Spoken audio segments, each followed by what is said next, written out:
Hi everyone, this is Rinsi from Groww Malayalam channel. അപ്പോൾ ഇന്നത്തെ വീഡിയോയിൽ നമ്മൾ ബന്ധൻ ബാങ്കിന്റെ ഫണ്ടമെന്റൽ അനാലിസിസ് ആണ് നോക്കാൻ വേണ്ടിയിട്ട് പോകുന്നത്.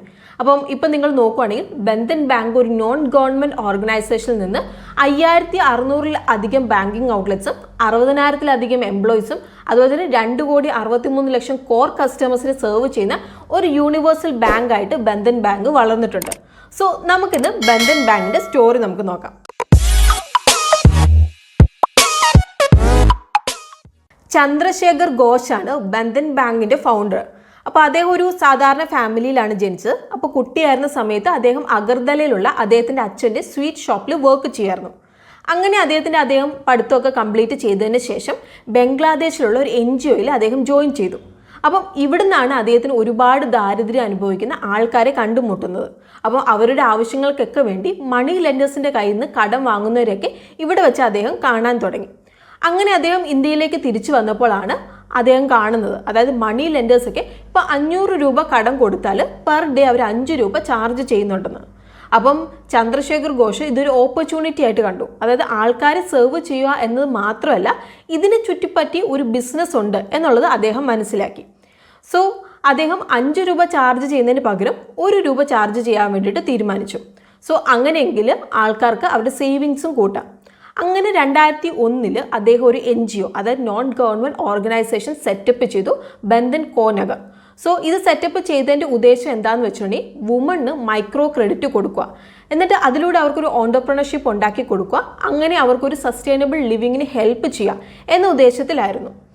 അപ്പം ഇനീഷ്യൽ ഡേയ്സിൽ ബന്ധൻ എംപ്ലോയീസിന് ടാർഗറ്റ് ഉണ്ടായിരുന്നത് ഒരു ദിവസം അറ്റ്ലീസ്റ്റ് 3 മെമ്പേഴ്സിനെ ഓൺബോർഡ് ചെയ്യണം എന്നായിരുന്നു. അങ്ങനെ ഗ്രാജുവലി ഈ മൈക്രോ ക്രെഡിറ്റ് സെഗ്മെൻറ്റ് വളർന്നു തുടങ്ങി. അങ്ങനെ 2006-ൽ Bandhan non banking financial company acquire ചെയ്തു. എന്നിട്ട് Bandhan financial services private limited create ചെയ്തു. അപ്പോൾ ഫർദർ അവരുടെ മോട്ടീവ് എന്താണെന്ന് വെച്ചിട്ടുണ്ടെങ്കിൽ മാർജിനലൈസ്ഡ് ഗ്രൂപ്പിലുള്ള വ്യക്തികൾക്ക് ക്രെഡിറ്റ് കൊടുക്കുക എന്നതായിരുന്നു. അങ്ങനെ 2010-ൽ Bandhan financial services private limited ഇന്ത്യയിലെ ബിഗ്ഗസ്റ്റ് മൈക്രോ ഫിനാൻസ് ഇൻസ്റ്റിറ്റ്യൂഷനായിട്ട് മാറി. പക്ഷേ ഇത് മാത്രമല്ലായിരുന്നു, RBI ബാങ്കിങ് സ്പേസിൽ കോമ്പറ്റീഷൻ ഇൻക്രീസ് ചെയ്യാൻ വേണ്ടിയിട്ട് പല ലെൻഡിങ് ഇൻസ്റ്റിറ്റ്യൂഷനും ലൈസൻസ് കൊടുക്കാൻ വേണ്ടിയിട്ട് തുടങ്ങി. അങ്ങനെ ബന്ധന് 2014-ൽ ബാങ്കിങ് ലൈസൻസ് ലഭിച്ചു, along with infrastructure development finance company. അപ്പം അതൊരു ഇൻഫ്രാസ്ട്രക്ചർ ലെൻഡർ ആയിരുന്നു. പലർക്കും ആ സമയത്തുണ്ടായിരുന്ന ഒരു ഡൗട്ടായിരുന്നു, അതായത് ബന്ധൻ ബാങ്കിങ് ലൈസൻസ് ലഭിച്ചു കഴിയുമ്പോൾ ഒരുപാട് റെഗുലാരിറ്റി സ്ക്രൂട്ടിനിയുടെ ബുദ്ധിമുട്ടുണ്ടാകില്ലേ, അതുപോലെ തന്നെ മുമ്പ് മൈക്രോ ഫിനാൻസ് ഇൻസ്റ്റിറ്റ്യൂഷൻ ആയിരുന്നപ്പോൾ എൻജോയ് ചെയ്ത അവരുടെ ഒരു ഫ്ലെക്സിബിലിറ്റി ഒക്കെ നഷ്ടമാവില്ലേ എന്നൊക്കെ. പക്ഷേ ആദ്യത്തെ വർഷം തന്നെ, അതായത് 2015-16 തന്നെ അവർ പ്രൂവ് ചെയ്തു ഈ ഡൗട്ട്സ് ഒക്കെ തെറ്റാണ് എന്നുള്ളത്. സോ ഫസ്റ്റ് ഇയറിൽ തന്നെ അവർ 15,000 കോടി ഡിപ്പോസിറ്റ് റേസ് ചെയ്തു. അപ്പോൾ ഇതുകൊണ്ട് തന്നെ അവരുടെ ബോറോയിങ് കോസ്റ്റ് നല്ല രീതിയിൽ കുറയ്ക്കാൻ വേണ്ടിയിട്ട് അവർക്ക് സാധിച്ചു. പക്ഷേ ഇത് ബന്ധൻ ബാങ്കിൻ്റെ ബിഗിനിങ് മാത്രമായിരുന്നു. അങ്ങനെ അവർ മാർച്ച് 2018-ൽ IPO ത്രൂ സ്റ്റോക്ക് എക്സ്ചേഞ്ചിൽ എൻ്റർ ചെയ്തു. അപ്പം ഇനി നമുക്ക് ബന്ധൻ ബാങ്കിൻ്റെ സ്റ്റോക്ക് പെർഫോമൻസ് എങ്ങനെയാണ് എന്നുള്ളത് നമുക്ക് നോക്കാം. അപ്പോൾ ലാസ്റ്റ് 4 ഇയേഴ്സിൽ നമ്മൾ നോക്കുകയാണെങ്കിൽ ബന്ധൻ്റെ സ്റ്റോക്ക് പെർഫോമൻസിൽ വലിയ സന്തോഷിക്കാൻ മാത്രം ഒന്നുമില്ല. കാരണം സിൻസ് IPO നമ്മൾ നോക്കുകയാണെങ്കിൽ Nifty 50 ഇൻഡെക്സിനെ വെച്ച് കമ്പയർ ചെയ്യുമ്പോൾ ബന്ധൻ ബാങ്കിൻ്റെ സ്റ്റോക്ക് പെർഫോമൻസിനൊക്കെ അണ്ടർ പെർഫോമൻസ് ആണ് നമുക്ക് കാണാൻ വേണ്ടിയിട്ട് സാധിക്കുന്നത്. അപ്പോൾ Nifty 50 ഇൻഡെക്സ് ഒക്കെ 80% ഗെയിൻ ചെയ്ത സമയത്ത് ആ ഒരു ടൈമിൽ ബന്ധൻ ബാങ്കിൻ്റെ ഷെയർ വാല്യൂ 35%ഓളം നഷ്ടം വന്നിട്ടുണ്ടായിരുന്നു. ഈവൻ നമ്മളിപ്പോൾ സെക്ടറൽ ഇൻഡെക്സ് ആയ നിഫ്റ്റി ബാങ്കുമായിട്ട് ഇവരെ കമ്പയർ ചെയ്യുവാണെങ്കിൽ സിൻസ് 2019 തൊട്ട് Bandhan bank consistently under perform ചെയ്യുന്നതാണ് നമുക്ക് കാണാൻ വേണ്ടിയിട്ട് സാധിച്ചേക്കുന്നത്. ഇനി നിഫ്റ്റി ബാങ്ക് ഇൻഡെക്സ് 67% ഗെയിൻ ചെയ്ത സമയത്ത് ബന്ധൻ ബാങ്ക് അവരുടെ ഷെയർ വാല്യൂവിൻ്റെ 35%ഓളം ലോസ് ചെയ്തിട്ടുണ്ട്. പക്ഷേ ബിഗിനിങ് ഓഫ് ദി ഇയറിൽ നമ്മൾ നോക്കുകയാണെങ്കിൽ Nifty 50 അതുപോലെ തന്നെ ബാങ്ക് നിഫ്റ്റിനെ അവർ ബീറ്റ് ചെയ്തിട്ടുണ്ട്. അപ്പം ഇതുപോലെയുള്ള ഒരു വോളറ്റൈൽ കണ്ടീഷനിലും 20.58% റിട്ടേൺസ് നൽകിയിട്ടുമുണ്ട്. സോ ഓവർ ദ ഇയേഴ്സ് ഇവരുടെ അൺഈവൻഫുൾ സ്റ്റോക്ക് പ്രൈസ് മൂവ്മെൻറ്റിനുള്ള റീസൺ എന്തൊക്കെയാണ് എന്നുള്ളത് നമുക്കൊന്ന് അനലൈസ് ചെയ്ത് നോക്കാം. അപ്പോൾ നമുക്ക് ബന്ധൻ ബാങ്കിൻ്റെ ബിസിനസ് നമുക്ക് നോക്കാം. അപ്പോൾ ബാക്കിയുള്ള ബാങ്ക്സിനെ പോലെ തന്നെ ബന്ധൻ്റെ മെയിൻ ബിസിനസ് ഡിപ്പോസിറ്റ്സ് അക്സെപ്റ്റ് ചെയ്യുക, എന്നിട്ട് ഈ ഒരു ഡിപ്പോസിറ്റ്സ് ബോറോവേഴ്സിന് ലെൻഡ് ചെയ്യുക. അപ്പോൾ ഇതാണ്. അപ്പം ബാക്കിയുള്ള ബാങ്ക്സിനെ വെച്ച് കമ്പയർ ചെയ്യുമ്പോൾ ബന്ധൻ്റെ ലോൺ ബുക്ക് ഡോമിനേറ്റ് ചെയ്യുന്ന EEB എന്നാണ്, അതായത് എമേർജിംഗ് ഓണ്ടർപ്രണർ ബിസിനസ് ആണ്. അപ്പം ഇത് സ്മോളർ ടിക്കറ്റ് സൈസ് ലോണാണ്. അപ്പോൾ ഫിനാൻഷ്യൽ 2022-ൽ EEB സെഗ്മെൻറ്റ് ബാങ്കിൻ്റെ അസറ്റിലേക്ക് 47% കോൺട്രിബ്യൂട്ട് ചെയ്തേക്കുന്നത്. അപ്പം ഇൻഡിവിജ്വൽ മൈക്രോ ലോൺസിൻ്റെ ആവറേജ് ടിക്കറ്റ് സൈസ് വരുന്നത് അറൗണ്ട് 1,15,000 രൂപയാണ്. അപ്പം ഈ ഒരു സെഗ്മെൻറ്റിൽ ബാങ്കിൻ്റെ ഈൽഡ് വരുന്നത് 19.5%. അതായത് ഒരു വർഷത്തിൽ ഈ ഒരു സെഗ്മെൻറ്റിൽ നിന്ന് അവർക്ക് 19.5% ഇൻട്രസ്റ്റ് അവർ ഏൺ ചെയ്യുന്നുണ്ട്. ഇനി ബാങ്കിൻ്റെ അസറ്റിൻ്റെ സെക്കൻഡ് ബിഗ്ഗസ്റ്റ് സെഗ്മെൻ്റ് ആണ് മോർട്ട്ഗേജ് ബിസിനസ് ആണ്.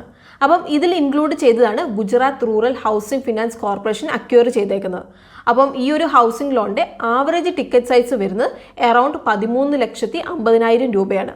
അപ്പം housing asset segment wise revenue breakup വരുന്നത് ഇങ്ങനെയാണ്.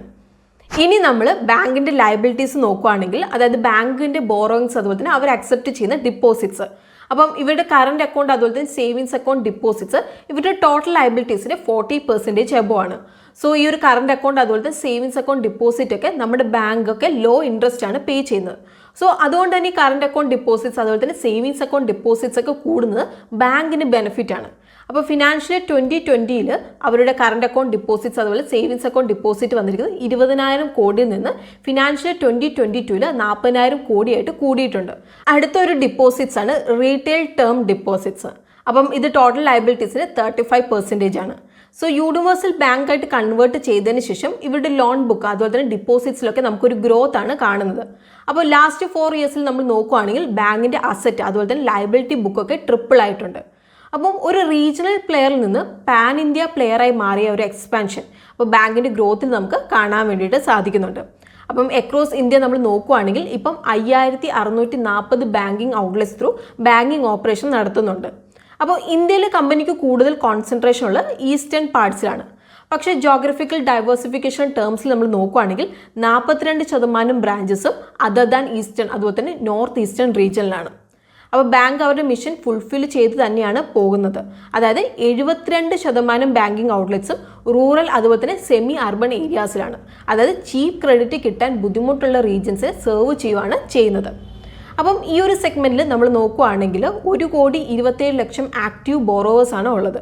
അപ്പം ആവശ്യമനുസരിച്ചിട്ട് 1,000 മുതൽ 1,50,000 രൂപ വരെയുള്ള ലോൺസാണ് ഗ്രൂപ്പ് ലോണായിട്ട് ബാങ്ക് ഓഫർ ചെയ്യുന്നത്.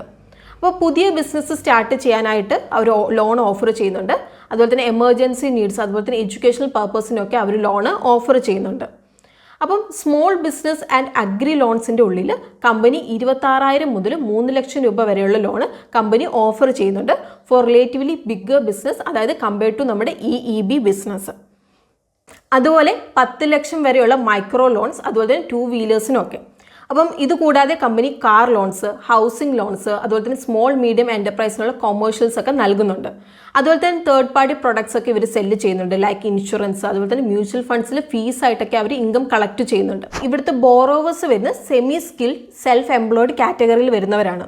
സോ അവരുടെ ഇൻകം ഒക്കെ വോളറ്റൈലാണ്, അതായത് ഇക്കോണമി ഡിപ്പെൻഡ് ചെയ്തിട്ടാണ് അവരുടെ ഇൻകം. സോ COVID-19 ശേഷം ഇക്കോണമിക് ആക്ടിവിറ്റി ഒക്കെ സ്ലോ ഡൗൺ ആയപ്പോൾ ബോറോവേഴ്സിൻ്റെ ക്യാഷ് ഫ്ലോയിലും പ്രഷർ ഉണ്ടായി. അതായത് റീപേ ചെയ്യാനുള്ള അവരുടെ കപ്പാസിറ്റി ഒക്കെ കുറഞ്ഞു. അപ്പം ഈവൺ ഇപ്പോൾ ലോക്ക്ഡൗൺ ഒക്കെ ഷിഫ്റ്റ് ചെയ്തെങ്കിലും കസ്റ്റമേഴ്സിൻ്റെ ഇടയിൽ റീപേയ്മെൻറ്റ് ഡിസിപ്ലിനൊക്കെ സ്റ്റിൽ നമ്മൾ മോണിറ്റർ ചെയ്യേണ്ടതായിട്ട് ഉണ്ട്. ഇനി മൈക്രോ ഫിനാൻസ് സെക്ടർ നമുക്ക് നോക്കാം. അപ്പോൾ ബാക്കിയുള്ള രാജ്യങ്ങളെ പോലെ ഇന്ത്യയിലും മൈക്രോ ഫിനാൻസ് ഇൻഡസ്ട്രി സ്റ്റാർട്ട് ചെയ്ത് ബംഗ്ലാദേശിലെ ഗ്രാമീൺ മോഡൽ ഓഫ് പ്രൊഫസർ യൂനസിൻ്റെ ഇൻസ്പിറേഷൻ എടുത്തുകൊണ്ടാണ്. അപ്പോൾ 2005-2006 പല നോൺ പ്രോഫിറ്റ് ഫിനാൻസ് ഇൻസ്റ്റിറ്റ്യൂഷൻസും നോൺ ബാങ്കിങ് ഫിനാൻസിങ് കമ്പനിയായിട്ട് കൺവേർട്ട് ചെയ്തിട്ടുണ്ട്. അപ്പം ഇതിലൂടെ ഇൻഡസ്ട്രിക്ക് ഒരു ബെറ്റർ എഫിഷ്യൻസി അതുപോലെ തന്നെ ബെറ്റർ റെഗുലേഷൻസിനൊക്കെ കാരണമാക്കിയിട്ടുമുണ്ട്. അപ്പം ഓൾദോ കോമ്പറ്റീഷനൊക്കെ ടഫായിരുന്നു. സോ ഈ ഒരു ലാർജ് ഓപ്പർച്യൂണിറ്റി എല്ലാവർക്കും ഈ ഒരു സ്പേസിൽ പെട്ടെന്ന് വളരാനുള്ളൊരു സ്പേസ് നൽകി. ബട്ട് പെട്ടെന്ന് തന്നെ ഇൻഡസ്ട്രിയിൽ ലെൻഡിങ് ബിസിനസ്സിൽ മോറലി ബാഡ് ഇഷ്യൂസ് ഫേസ് ചെയ്യാൻ വേണ്ടിയിട്ട് സ്റ്റാർട്ട് ചെയ്തു. അതായത് അവർക്ക് സർവീസ് ചെയ്യുന്നതിലും അധികം ലോൺ എമൗണ്ട് ഇഷ്യൂ ചെയ്യാൻ വേണ്ടിയിട്ട് തുടങ്ങി. അപ്പം ഇംപ്രോപ്പർ ഡിസ്ക്ലോഷേഴ്സ് അതുപോലെ തന്നെ ഗോസ്റ്റ് ലോൺസ് ഒക്കെ. അപ്പം ഈ ഒരു ഇഷ്യൂസിനെ കൊണ്ടൊക്കെ അമെൻഡ് ചെയ്യാൻ വേണ്ടിയിട്ട്, അതായത് ഒരു ബെറ്റർ റെഗുലേഷന് വേണ്ടിയിട്ട് RBI 2011 NBFC MFI കാറ്റഗറി കൊണ്ടുവന്നു. അപ്പോൾ ആസ് ഓഫ് മാർച്ച് 2022 നമ്മൾ നോക്കുകയാണെങ്കിൽ MFI സെക്ടറിൽ 200-ലധികം എൻറ്റിറ്റീസ് 6 കോടി ബോറോവേഴ്സിനെ സെർവ് ചെയ്യുന്നുണ്ട്. സോ RBI മൈക്രോ ഫിനാൻസ് ലോണിന് ഡിഫൈൻ ചെയ്യുന്നത് ഇങ്ങനെയാണ്. അതായത് 3 ലക്ഷം രൂപ വരെ ആനുവൽ ഇൻകമുള്ള ഹൗസ് ഹോൾഡ്സിന് ഒരു കൊളാട്രൽ ഫീ ലോണ് ആയിട്ടാണ് മൈക്രോ ഫിനാൻസ് ലോണിന് ഡിഫൈൻ ചെയ്തേക്കുന്നത്. അപ്പോൾ ഫ്യൂ ഇയേഴ്സ് ബാക്ക് നമ്മൾ നോക്കുകയാണെങ്കിൽ ഇന്ത്യയിൽ മൈക്രോ ഫിനാൻസ് സ്പേസിൽ high growth rate, high net interest margin അതുപോലെ തന്നെ ഹൈ ROE, അതുപോലെ തന്നെ ഹയർ ROE കൊണ്ടൊക്കെ തന്നെ ഇൻവെസ്റ്റേഴ്സ് മൈക്രോ ഫിനാൻസ് സ്പേസിലേക്ക് അട്രാക്ട് ആയിക്കൊണ്ടിരിക്കുകയാണ്. അപ്പോൾ ഈവൻ ഇവർക്കൊരു ഇൻഹറന്റ് റിസ്ക് ഉണ്ട്. അതായത് നമ്മുടെ സൊസൈറ്റിയിൽ വീക്കർ സെക്ഷനാണ് നമ്മൾ അൺസെക്യൂർഡ് ലോൺസ് കൊടുക്കുന്നത്. സോ അതുകൊണ്ട് തന്നെ ഇപ്പോൾ ഒരു ഇക്കോണമിക് സ്ലോ ഡൗൺ വന്നാൽ അത് ബോറോവേഴ്സിനെ ട്രബിളിലാക്കും. ഡിമോണിറ്റൈസേഷൻ്റെ ടൈമിൽ മൈക്രോ ഫിനാൻസ് ഇൻസ്റ്റിറ്റ്യൂഷൻ്റെ പോർട്ട്ഫോളിയോ റിസ്കിലുണ്ടായ ഒരു എക്സ്ട്രാക്ട് നമ്മളിവിടെ കാണിക്കുന്നുണ്ട്. അപ്പോൾ ഡിമോണിറ്റൈസേഷൻ ഇഫക്റ്റ് ഓൺ PAR നിങ്ങൾക്ക് കാണാം. അപ്പം PAR എന്ന് പറഞ്ഞിട്ടുണ്ടെങ്കിൽ സിമിലർ ടു NPA ആണ്. അപ്പോൾ ഇവിടെ നിങ്ങൾക്ക് നോക്കിയിട്ടുണ്ടെങ്കിൽ കാണാം 30 days PAR, അതുപോലെ തന്നെ 31 to 180 days PRൽ നമുക്കൊരു ഷാർപ്പ് സ്പൈക്ക് നമുക്ക് കാണാം. അതായത് ഇവിടെ കാണുന്ന ഗ്രീൻ അതുപോലെ തന്നെ റെഡ് ലൈൻ. അപ്പോൾ ഇതുകൊണ്ട് 180+ ഡേ PAR പിന്നിലേക്ക് പോയേക്കുന്നത് നമുക്ക് കാണാൻ വേണ്ടിയിട്ട് സാധിക്കുന്നുണ്ട്. അപ്പം ഗ്രോസ് NPA എന്ന് പറഞ്ഞിട്ടുണ്ടെങ്കിൽ ഓവർ ഡ്യൂ ആയതിനു ശേഷം ഒരു 90 days കഴിഞ്ഞിട്ടും കസ്റ്റമേഴ്സ് ഇൻട്രസ്റ്റ് അതുപോലെ തന്നെ പ്രിൻസിപ്പൽ എമൗണ്ട് റീപേ ചെയ്യുന്നില്ലെങ്കിലാണ് ഗ്രോസ് NPA എന്ന് നമ്മൾ പറയുന്നത്. ഇനി നെറ്റ് NPA എന്ന് പറഞ്ഞിട്ടുണ്ടെങ്കിൽ ഗ്രോസ് NPA ഫിഗറിന് പ്രൊവിഷൻ നമ്മൾ സബ്സ്ട്രാക്ട് ചെയ്യുന്നതാണ്. അപ്പോൾ പ്രൊവിഷൻ എന്ന് പറഞ്ഞിട്ടുണ്ടെങ്കിൽ അതായത് ഇപ്പോൾ നോൺ പെർഫോമിംഗ് അസറ്റായി മാറാൻ ചാൻസ് ഉള്ള ലോൺ എമൗണ്ട് എക്സ്പെൻസ് ചെയ്യാൻ വേണ്ടി ബാങ്ക് മാറ്റി വെക്കുന്ന ക്യാഷാണ് പ്രൊവിഷൻ എന്നുള്ളത്. അപ്പം ഇതൊരു ഹൈ റിസ്ക് സെഗ്മെൻറ്റ് ആയതുകൊണ്ട് തന്നെ റെഗുലേഷൻസ് ഒക്കെ ഈ ഒരു സെഗ്മെൻറ്റിൽ സാധാരണമാണ്. അപ്പോൾ ഈ വർഷവും RBI പുതിയ റൂൾസ് കൊണ്ടുവന്നിട്ടുണ്ട്. അതായത് മന്ത്ലി ഹൗസ് ഹോൾഡ് ഇൻകത്തിൻ്റെ 50% കൂടുതലാകാൻ പാടില്ല മന്ത്ലി റീപേയ്മെൻറ്റ് എമൗണ്ട് എന്നുള്ളത്. അപ്പോൾ ഇന്ത്യയിൽ നമ്മൾ നോക്കുകയാണെങ്കിൽ 99% മൈക്രോ ഫിനാൻസ് ലോൺസ് ഡിസ്പേഴ്സ് ചെയ്യുന്നത് ഇക്കോണമിക്കലി വീക്ക് ഹൗസ് ഹോൾഡ്സിലുള്ള വുമൺ. അപ്പം ഇതെന്താണെന്ന് വെച്ചിട്ടുണ്ടെങ്കിൽ വുമൺ ലെൻഡ് ചെയ്യുന്നത് മൈക്രോ ഫിനാൻസ് ഇൻസ്റ്റിറ്റ്യൂഷനൊക്കെ ലെസ് റിസ്ക്കിയാണ്. മാത്രമല്ല ഇത് ഇക്കോണമിക് സ്ട്രെങ്ത് ഇംപ്രൂവ് ചെയ്യാനും കാരണമാകുന്നുണ്ട്. കറന്റ് നോക്കുകയാണെങ്കിൽ 5% പോപ്പുലേഷൻ മാത്രമേ ഈ ഒരു സെക്ടറിൽ ഗ്രോ ചെയ്യാനുള്ള ഒരു ഓപ്പർച്യൂണിറ്റി ഉള്ളൂ. ഇപ്പോൾ ഉള്ള ഫിനാൻഷ്യൽ ഇൻക്ലൂഷൻ അതായത് ജൻധൻ അക്കൗണ്ട്, MFI ഓഫറിംഗ്സിലേക്കുള്ള ബെറ്റർ ആക്സസിബിലിറ്റി കൊണ്ടൊക്കെ ലോക്കൽ മണി ലെൻഡേഴ്സിനെ ഡിപ്പെൻഡ് ചെയ്യുന്ന ഒരു പോപ്പുലേഷനെ കവർ ചെയ്യേണ്ടതായിട്ട് നമ്മൾ ഇരിക്കുന്നു. ഇനി നമുക്ക് Q1 ഫിനാൻഷ്യൽ ഇയർ 2023 പെർഫോമൻസ് നമുക്ക് നോക്കാം. അപ്പോൾ ബന്ധൻ ബാങ്ക് കൊമേഴ്ഷ്യൽ ബാങ്കിങ് സെഗ്മെന്റിൽ വളരുന്നുണ്ട്. അവരുടെ അസറ്റ് ബുക്ക് അവർക്ക് ഡൈവേഴ്സിഫൈ ചെയ്യുവാണ്. അപ്പോൾ ഫിനാൻഷ്യൽ 2025 ആകുമ്പോഴേക്കും ഇത് എക്സ്പെക്ട് ചെയ്യുന്ന EEB ഗ്രൂപ്പ് ലോൺസ് ഒക്കെ അവരുടെ ടോട്ടൽ അസറ്റ് ബുക്കിൻ്റെ അറൌണ്ട് 25% എത്തുമെന്നാണ്. അപ്പോൾ Q1 ഫിനാൻഷ്യൽ 2023 നമ്മൾ നോക്കുകയാണെങ്കിൽ കൊമേഴ്ഷ്യൽ ബാങ്കിങ് ഷെയർ 28% ആയിട്ട് ഇൻക്രീസ് ചെയ്തിട്ടുണ്ട്. അപ്പോൾ ഇത് ലാസ്റ്റ് ഇയറിൽ ഇത് വരുന്നത് 16% അപ്പോൾ ബാങ്കിൻ്റെ നെറ്റ് ഇൻട്രസ്റ്റ് മാർജിനൊക്കെ ഡൗൺ പോയിട്ടുണ്ട്. അപ്പോൾ ഇതിൻ്റെ ഒരു മെയിൻ കാരണം എന്താണെന്ന് വെച്ചിട്ടുണ്ടെങ്കിൽ ലോവർ റിസ്ക് അതുപോലെ തന്നെ ലോവർ ഈൽഡ് പോർട്ട്ഫോളിയോക്കുള്ള ബാങ്കിൻ്റെ ഡൈവേഴ്സിഫിക്കേഷൻ ആണ്. അപ്പം നെറ്റ് ഇൻട്രസ്റ്റ് മാർജിൻ എന്ന് പറഞ്ഞിട്ടുണ്ടെങ്കിൽ ബാങ്ക് റിസീവ് ചെയ്യുന്ന ഇൻട്രസ്റ്റ്, അതുപോലെ തന്നെ അവർ ഡിപ്പോസിറ്റ്സ് അതുപോലെ തന്നെ അവരുടെ ലയബിലിറ്റീസിന് മുകളിൽ അവർ പേ ചെയ്യുന്ന ഇൻട്രസ്റ്റ്. അപ്പോൾ ഇതിൻ്റെ രണ്ടിൻ്റെ ഡിഫറൻസ് ആണ് നെറ്റ് ഇൻട്രസ്റ്റ് മാർജിൻ എന്ന് പറയുന്നത്. അപ്പോൾ നെറ്റ് ഇൻട്രസ്റ്റ് മാർജിൻ കൂടുന്നതാണ് നല്ലതായിട്ട് നമ്മൾ കൺസിഡർ ചെയ്യുന്നത്. അപ്പം ഇത് കാണിക്കുന്നത് എന്താണെന്ന് വെച്ചിട്ടുണ്ടെങ്കിൽ റിസ്കിയർ സെഗ്മെന്റിലേക്ക് ലെൻഡ് ചെയ്യാനുള്ള ഡിസയർ ആണ്. Q1 financial year 2022 bank gross NPA അതുപോലെ തന്നെ നെറ്റ് NPA നല്ല രീതിയിൽ ഡൗൺ പോയിട്ടുണ്ട്. പക്ഷെ നമുക്കിത് ലാസ്റ്റ് ഇയർ ഫിഗർ വെച്ച് നമുക്ക് കമ്പയർ ചെയ്യാൻ പറ്റില്ല. ബിക്കോസ് ലാസ്റ്റ് ഇയർ ഫിഗറിൽ കോവിഡ് സെക്കൻഡ് വേവിൻ്റെ ഇമ്പാക്റ്റ് വന്നിട്ടുണ്ട്. അതുപോലെ തന്നെ ലാസ്റ്റ് ഇയറിൽ ഡിപ്പിൽ നിന്ന് ബന്ധൻ ബാങ്കിൻ്റെ ROE അതുപോലെ തന്നെ ROE ഒക്കെ ബൗൺസ് ചെയ്തിട്ടുണ്ട്. സോ ഈ വർഷത്തെ Q1 ROE 9%, ROE 20% ആണ് റിപ്പോർട്ട് ചെയ്തേക്കുന്നത്. അപ്പം ROE റിട്ടേൺ ഓൺ ഇക്വിറ്റി എന്ന് പറഞ്ഞിട്ടുണ്ടെങ്കിൽ ഇൻവെസ്റ്റേഴ്സ് ഇൻവെസ്റ്റ് ചെയ്ത ക്യാഷ് കൊണ്ട് കമ്പനി എത്ര പ്രോഫിറ്റ് ജനറേറ്റ് ചെയ്യുന്നു എന്ന് പറഞ്ഞു തരുന്ന റേഷ്യോ ആണ്. ഇനി ROA എന്ന് പറഞ്ഞിട്ടുണ്ടെങ്കിൽ കമ്പനിയുടെ ടോട്ടൽ അസറ്റ് യൂസ് ചെയ്തിട്ട് കമ്പനി എത്ര പ്രോഫിറ്റ് ജനറേറ്റ് ചെയ്യുന്നു എന്ന് പറഞ്ഞു തരുന്ന റേഷ്യോ ആണ്. അപ്പോൾ ബന്ധൻ ബാങ്കിൻ്റെ അസറ്റ് എന്ന് പറഞ്ഞിട്ടുണ്ടെങ്കിൽ അവർ കൊടുക്കുന്ന ലോണാണ് അവരുടെ അസറ്റ് എന്ന് പറയുന്നത്. സോ ROA അതുപോലെ തന്നെ ROE എന്ന് പറയുന്നത് പ്രോഫിറ്റബിലിറ്റി റേഷ്യോ ആണ്. അപ്പോൾ ഈ റേഷ്യോ കൂടുന്നതാണ് എപ്പോഴും ബെറ്റർ. ഇനി നമുക്ക് ഫിനാൻഷ്യൽസ് നോക്കാം. അപ്പോൾ ഇൻവെസ്റ്റേഴ്സ് ഇൻവെസ്റ്റ് ചെയ്യുന്നതിന് മുമ്പ് ആ ഒരു കമ്പനിയുടെ പ്രൊമോട്ടേഴ്സ് ഹോൾഡിംഗ് ചെക്ക് ചെയ്യണം. അപ്പോൾ നല്ലൊരു പ്രൊമോട്ടേഴ്സ് ഹോൾഡിംഗ് ഉണ്ടെങ്കിൽ അത് മീൻ ചെയ്യുന്നത് പ്രൊമോട്ടേഴ്സിന് ആ ഒരു കമ്പനിയിലേക്കുള്ള കോൺഫിഡൻസ് ആണ്. അപ്പം ബന്ധൻ ബാങ്കിൻ്റെ പ്രൊമോട്ടേഴ്സ് ഹോൾഡിംഗിലേക്ക് നമ്മൾ നോക്കുകയാണെങ്കിൽ നമുക്ക് നല്ലൊരു ഹെൽത്തി ഷെയർ ഹോൾഡിംഗ് പാറ്റേൺസ് നമുക്ക് കാണാം. അതായത് എബൌട്ട് 40% ഹോൾഡിംഗ് ഉണ്ട്. At the same time foreign institutional investors അതുപോലെ തന്നെ ഡൊമസ്റ്റിക് ഇൻസ്റ്റിറ്റ്യൂഷണൽ ഇൻവെസ്റ്റേഴ്സും നല്ല കോൺഫിഡൻസ് തന്നെയാണ് കമ്പനിയിൽ കാഴ്ചവെച്ചേക്കുന്നത്. സോ ഇവരുടെ ഒരു കമ്പൈൻഡ് സ്റ്റേക്ക് വരുന്നത് 42.7% ആണ്. അപ്പോൾ കമ്പനി കൺസിസ്റ്റൻ്റ്ലി അവരുടെ റവന്യൂ അതുപോലെ തന്നെ അസറ്റ്സ് ഒക്കെ ഗ്രോ ചെയ്യുന്നതാണ് നമുക്ക് കാണാൻ വേണ്ടിയിട്ട് സാധിക്കുന്നത്. ലാസ്റ്റ് 5 ഇയേഴ്സിൽ നമ്മൾ നോക്കുകയാണെങ്കിൽ ബന്ധൻ്റെ റവന്യൂ 29% CAGR ഗ്രോ ചെയ്തിട്ടുണ്ട്. അതുപോലെ തന്നെ പ്രോഫിറ്റ്സിലുണ്ടാകുന്ന വോളറ്റിലിറ്റി ROE ഫിഗേഴ്സിലേക്കും ലീഡ് ചെയ്യും. അപ്പോൾ ബാങ്കിൻ്റെ ഡിപ്പോസിറ്റ്സ് ഒക്കെ നല്ല രീതിയിൽ പെർഫോം ചെയ്യുന്നുണ്ട്. അപ്പോൾ current account savings account ratio ഒക്കെ ത്രൂ ഔട്ട് കോവിഡ് ഫേസിൽ റിക്കവർ ചെയ്തിട്ടുണ്ട്. അപ്പോൾ സേവിങ്സ് അക്കൗണ്ടിലെ ആവറേജ് ബാലൻസ് ഇൻക്രീസ് ചെയ്തിട്ടുണ്ട്. അതുപോലെ തന്നെ കറണ്ട് അക്കൗണ്ട് സേവിങ്സ് അക്കൗണ്ടിൽ ലോ കോസ്റ്റ് ആയതുകൊണ്ട് ഇത് ബാങ്കിൻ്റെ ബോറോയിങ് കോസ്റ്റ് റെഡ്യൂസ് ചെയ്യാൻ ഹെൽപ്പ് ചെയ്യുന്നുണ്ട്. അതുപോലെ തന്നെ നെറ്റ് ഇൻട്രസ്റ്റ് മാർജിൻ ഇംപ്രൂവ് ചെയ്യാനും ഹെൽപ്പ് ചെയ്തിട്ടുണ്ട്. അതുപോലെ തന്നെ പ്രോഫിറ്റബിലിറ്റി ഇൻക്രീസ് ചെയ്യാനും അത് ഹെൽപ്പ് ചെയ്യുന്നുണ്ട്. അപ്പോൾ ക്യാപിറ്റൽ ആഡിക്വസിയുടെ ടേംസിൽ ബാങ്ക് വെൽ ക്യാപിറ്റലൈസ്ഡ് ആണ്. അപ്പോൾ Q1 ഫിനാൻഷ്യൽ 2023 ബാങ്കിൻ്റെ ക്യാപിറ്റൽ ആഡിക്വസി റേഷ്യോ 20.4% ആയിട്ട് ഇൻക്രീസ് ചെയ്തിട്ടുണ്ട്. അപ്പോൾ ഇത് റെഗുലാരിറ്റി റിക്വയർമെൻറ്റ്സിലും കൂടുതലാണ്. ഇനി നമുക്ക് കോമ്പറ്റേറ്റർ ബാങ്ക്സിനെ വെച്ച് നമുക്കൊന്ന് കമ്പയർ ചെയ്ത് നോക്കാം. നമ്മൾ കോമ്പറ്റേറ്റേഴ്സായ IDBI അതുപോലെ തന്നെ ഇൻഡസ്ഇൻഡ് ബാങ്ക് ലിമിറ്റഡ് ആയിട്ട് നമ്മൾ കമ്പയർ ചെയ്യുകയാണ്. അപ്പോൾ കറണ്ട് മാർക്കറ്റ് പ്രൈസ് വരുന്നത് ബന്ധൻ ബാങ്കിന് 289 ആണ്. IDBIൻ്റെ വരുന്നത് 44.6 റുപ്പീസ് ആണ്. ഇൻഡസ്ഇൻഡ് ബാങ്കിന് വരുന്നത് 1227 റുപ്പീസ് ആണ്. ഇനി ROE റിട്ടേൺ ഓൺ ഇക്വിറ്റി വരുന്നത് ബന്ധൻ ബാങ്കിൻ്റെ 0.74 ആണ്. IDBIൻ്റെ വരുന്നത് 6.32 ആണ്. ഇൻഡസ്ഇൻഡ് ബാങ്കിൻ്റെ വരുന്നത് 10% ആണ്. അപ്പോൾ റിട്ടേൺ ഓൺ ഇക്വിറ്റി എന്ന് പറഞ്ഞാൽ ഇൻവെസ്റ്റേഴ്സ് ഇൻവെസ്റ്റ് ചെയ്ത ക്യാഷ് കൊണ്ട് കമ്പനി എത്ര പ്രോഫിറ്റ് ജനറേറ്റ് ചെയ്തു എന്ന് പറഞ്ഞു തന്ന റേഷ്യോ ആണ്. അപ്പം ROE കൂടുന്നതാണ് നമുക്ക് എപ്പോഴും നല്ലത്.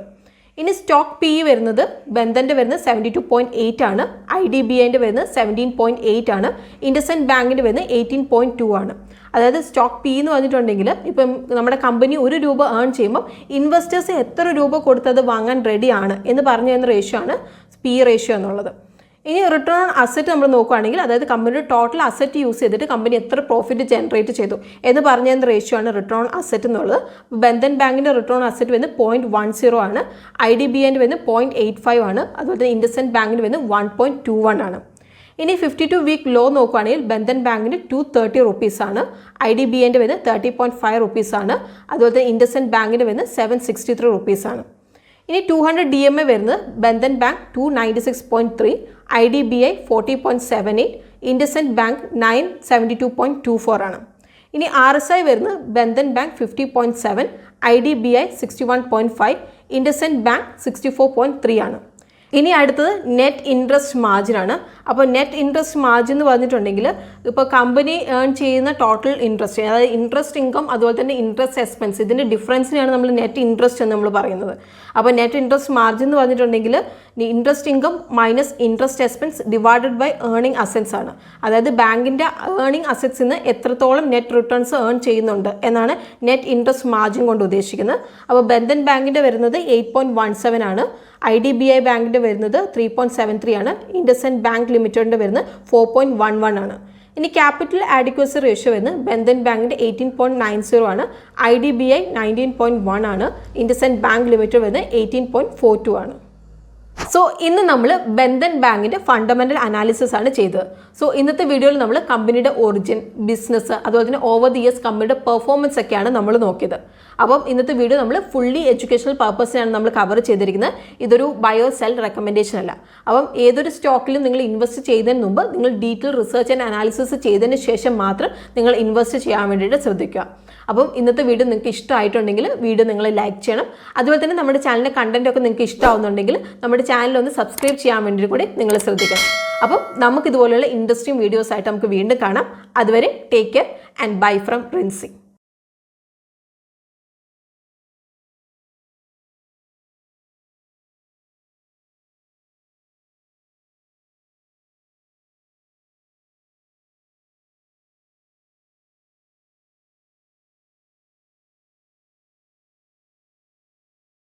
Investment in securities market are subject to market risks. Read all the related documents carefully before investing. Please read the risk disclosure documents carefully before investing in equity shares, derivatives, mutual fund, and or other instruments traded on the stock exchanges.